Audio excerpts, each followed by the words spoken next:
Hey everybody, thanks for joining me. So got a request from way back. Good day, mate.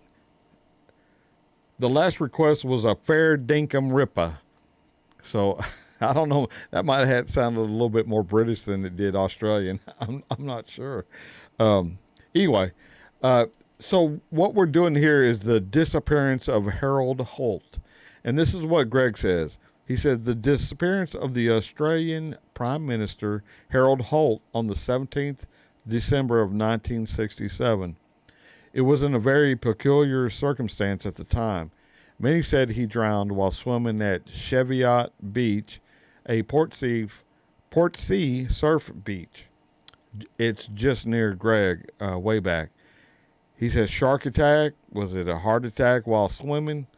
Lots of conspiracy theories, which this video mentions. Harold Holt was opposed to the Pine Gap satellite surveillance that was proposed at the time. He disappeared not long after. He was never found. Yeah, man, let me tell you, don't get me to line because a lot of people have disappeared when they've bucked any one of these government agencies, man. Whether it's the American Air Agency, Australian agencies, Canadian, Israeli, people have a you know they have a habit of disappearing and never to be heard from again. And man, I'm glad I don't run in those circles, where I got to have something to say about something that the CIA wants to do on my property. I could disappear myself. I'm sure there'll be a good explanation, though. All right, y'all. So, yeah, without further delay, let's get into the intro and then get into the video, and I'll meet y'all somewhere in between. Here we go.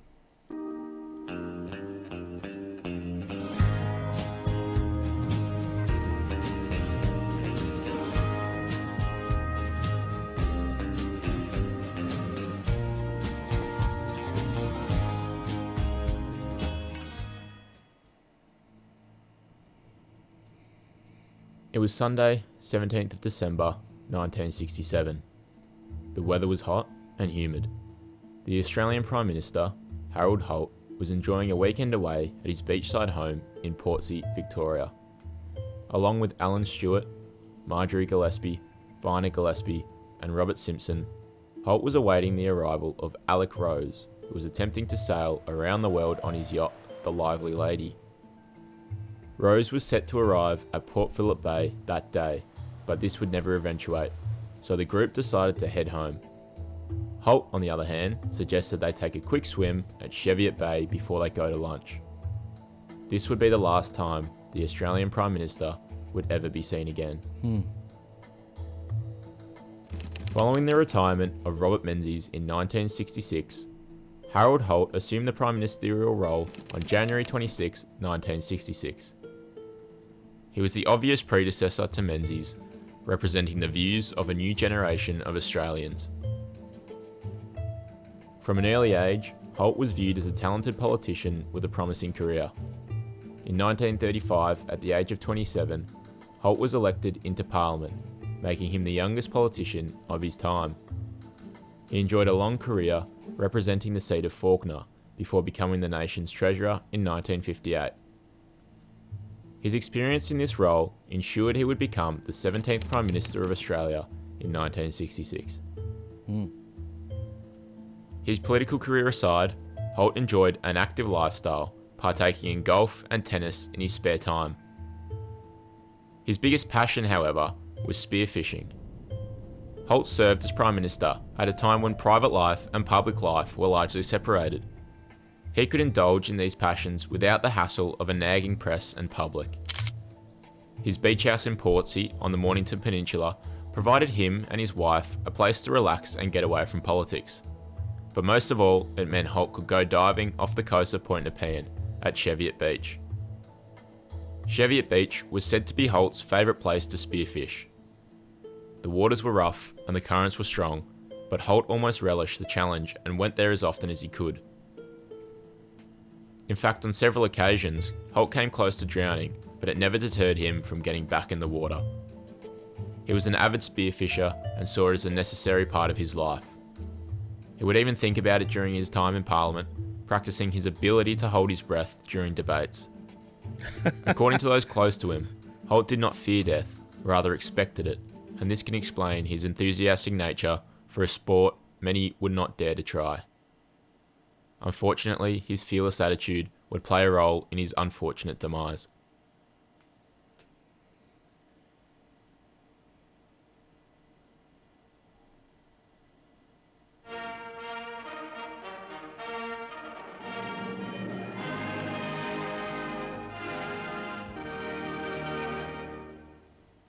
It is feared that the Prime Minister has drowned. A great search is being made for Mr. Holt off Portsea, Victoria. However, no official announcement has been made as to the fate of the Prime Minister. On the day Harold Holt disappeared, the water was choppy and rough. So much so that the group Holt was with that day at Cheviot Beach refused to go in the water as they did not feel the conditions were safe.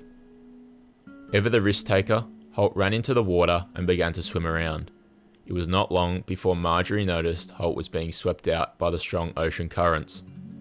She would later describe it like a leaf being taken out, and before they knew it, he was nowhere in sight. This would be the last time Harold Holt was ever seen alive. Over the ensuing couple of weeks, one of the largest search operations ever in Australian history would be conducted. For the first few days, there was still hope Harold Holt might successfully be recovered alive and well. However, bad weather and rough sea conditions became an issue and search efforts were continually delayed. 50 divers were sent into the surrounding water, searching the cliff face, rock pools and the sea floor. The HMAS Cerberus and the HMAS Snipe were also deployed into the water along with police helicopters, but no sign of Holt could be found. After a week of searching, any hope of finding Holt alive had long been lost, and the focus turned to retrieving his body. Search efforts would continue until January 5th, 1968, when the operation was officially terminated. Holt's body was never found. It should be noted that 2 days prior to his disappearance, Holt was instructed by his physiotherapist that he should stop playing tennis and swimming, as his damaged shoulder needed rest. Therefore, Holt was not in a prime physical condition and was left in a vulnerable state whilst in the water. In the official report, it was never described how Holt died or what caused his death. The general consensus is he fell unconscious after hitting his head in the rough current and subsequently drowned at sea. Although, due to the mystery surrounding his case, many outlandish claims have been made surrounding his disappearance. Suicide. All right, let's stop that right there. I'll back it up to where the conspiracies start. So the narrator here is painting a picture of an older guy. So they said in 35 he was 27. That would make him born in 1908? Is that right? Let's say, well, I can do the math here because I got a calculator now. I don't know why I didn't think of that to begin with. So in 1935, he was 27. Oh, 1935. What the hell? Now I've lost it. 1935, he was 27. So, really don't know what. Okay, minus 27. Golly. Yeah, so he was 1908. He was born in 1908. So in 1967, he would have been, 59, I think. 50. I don't know, man. Y'all can do the math. Damn it, that simple math just anyway. So he would have been 59 or 60. He was active, but he played golf, he played tennis. He was an avid spearfisher, according to this one, and but he also had a hurt shoulder. And let me tell you, I go to the gym. I'm one of those guys that still lift weights to try to, keep Father Time from just running all over me. But my right shoulder hurts, and I will tell you, man, it's hard to even pick up a remote control with this arm sometimes. So if he got into a position where he's trying to fight a current, and he might not have been able to with his shoulder, it's just painful, and so they said that, and Greg even mentioned that, could have been heart attack or shark attack. I mean, I think if people who were watching from the shore, his wife, I believe they were saying his wife watched him float out on the current like a leaf. To me, that's not a guy that's fighting the current. He's floating. So I don't see there's going to be. I don't see that there's going to be CIA or any kind of folks like that, any kind of agencies, Australian or American, going to be involved in this, because apparently the rest of them wanted to leave and go home, and he decided he wants to stay back and sport or spearfish. Now, how would the CIA know that he was going to make that decision? And how did the CIA know that they had to get into the water and do all this with bad current? I mean, these guys aren't superheroes. They're normal people just like you and I are. So it's not like they can walk on water and go drown somebody. So that one doesn't really mesh with me. But, I mean, they could have, I guess, administered some kind of narcotic or some kind of poison into his bloodstream while he was still on land. I don't know, man. That, to me, there's just too many open questions to say, hey, that kind of had something to do with the Pine Gap satellite station. I'm not sold yet. I'll listen to the conspiracy. By the end of it, I may totally change my mind. But I think it was just a tragic accident. And yeah, you may never find the body if he, like Greg said, if it was a shark attack. I mean, or if he just drowned. He's going to sink to the bottom, but then the gases in his body will bring him to the top, provided no predators feast on the body. I know that's kind of gruesome to even say, but that's we're talking about this unexpected disappearance of Prime Minister Harold Holt. So let's get back to it. Have been made surrounding his disappearance. Suicide was a prominent theory. Many believed Holt willingly got into the water that day, knowing full well the currents would sweep him out to sea. This theory has largely been disproven by those that knew him. He had reached the pinnacle of political success only 2 years before and seemed in good spirits. It wouldn't have made sense for him to take his own life. Another theory is that Holt was assassinated by the CIA for trying to pull Australia out of the Vietnam War. Two other theories involve submarines. One suggests he was kidnapped by a Japanese submarine. Another suggests he was picked up by a Chinese submarine and taken back to China as he was a spy for the Communist Party. Whatever you may believe, Harold Holt's body has still never been found to this day. A monument has been erected at Cheviot Beach in memory of Harold Holt. Unfortunately, the mystery of his disappearance has largely curtailed and overshadowed the legacy Holt left behind. In his short time as Prime Minister, he improved the rights of Indigenous Australians greatly by removing any discriminatory passages in the Constitution, subsequently making them Australian citizens for the first time in history. He began to take steps towards removing the shocking White Australia policy and champion the Asia-Pacific region. He had a progressive view of the future, and his ideals and beliefs carried on in the governments that preceded him. His wife Zara and 3 children were left behind that fateful day. Harold Holt's disappearance remains one of Australia's most famous and perplexing mysteries, and it will likely remain that way forever.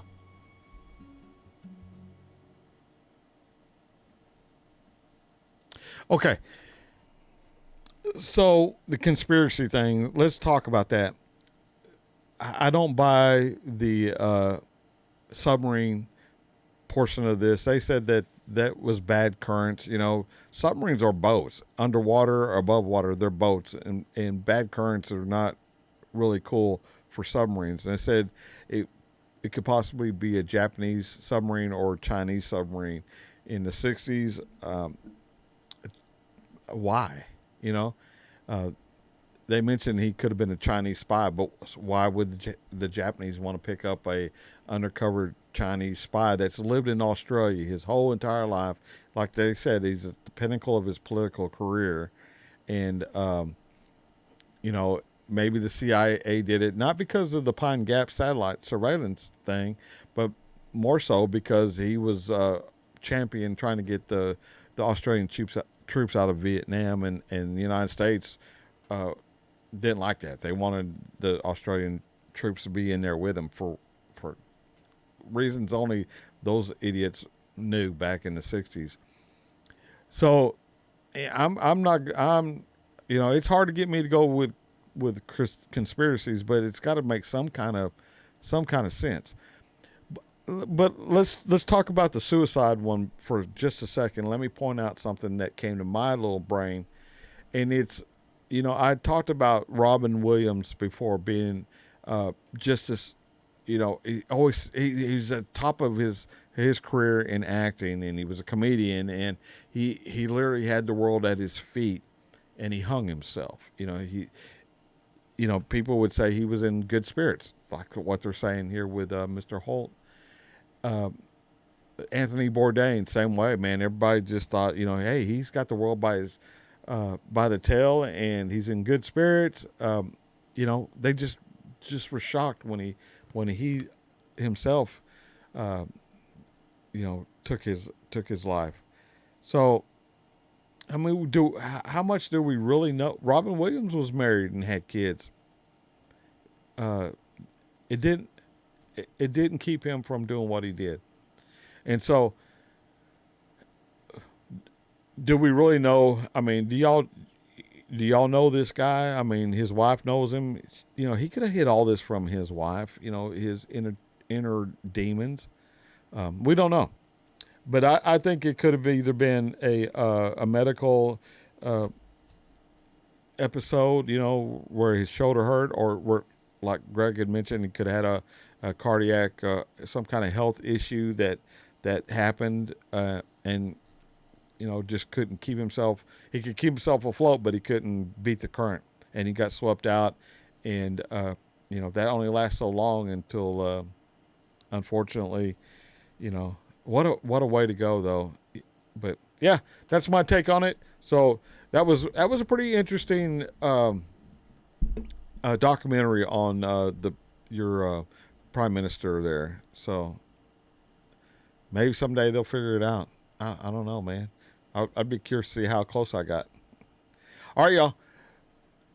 Greg, thank you so much. The rest of y'all, thanks for showing up. That was an interesting one, and I hope y'all felt that way too. So till I see y'all again, I'll catch you down the road. Bye now.